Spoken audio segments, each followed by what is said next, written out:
And he was quitting anyway. I think that he wanted to express his displeasure over the president's decision to pull out 2,000 troops. Mind you that Mr. McGurk has been working very closely on the ground with the United States allies, the Kurdish-dominated Syrian Democratic Front militia that's been the frontline troops against the fight against ISIS.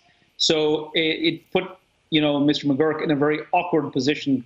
So it's understandable that he quit the way he did.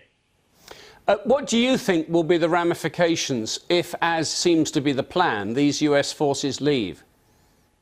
So there are actually two sides to this argument. The first is obviously there's a symbolic sort of impact.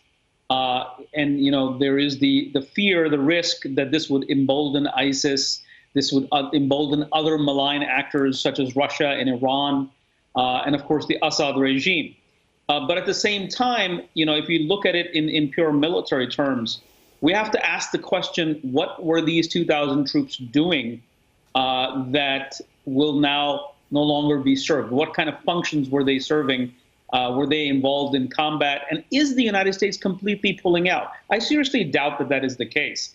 I think that, there is a U.S. will continue to have a commitment against ISIS in Syria, but the president, for his political imperatives, needs to declare mission accomplished and, as per his promise, bring the troops back home.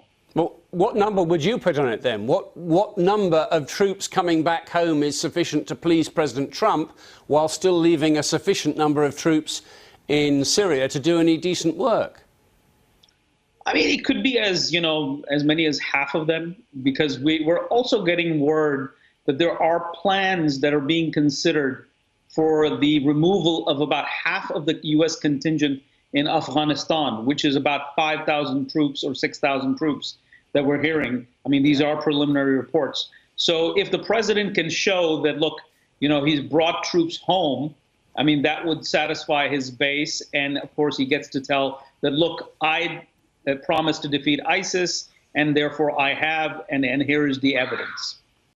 Stay with us on BBC News. Still to come, the world's biggest lottery, El Gordo, the fat one, delivers nearly $800 million to the lucky winners.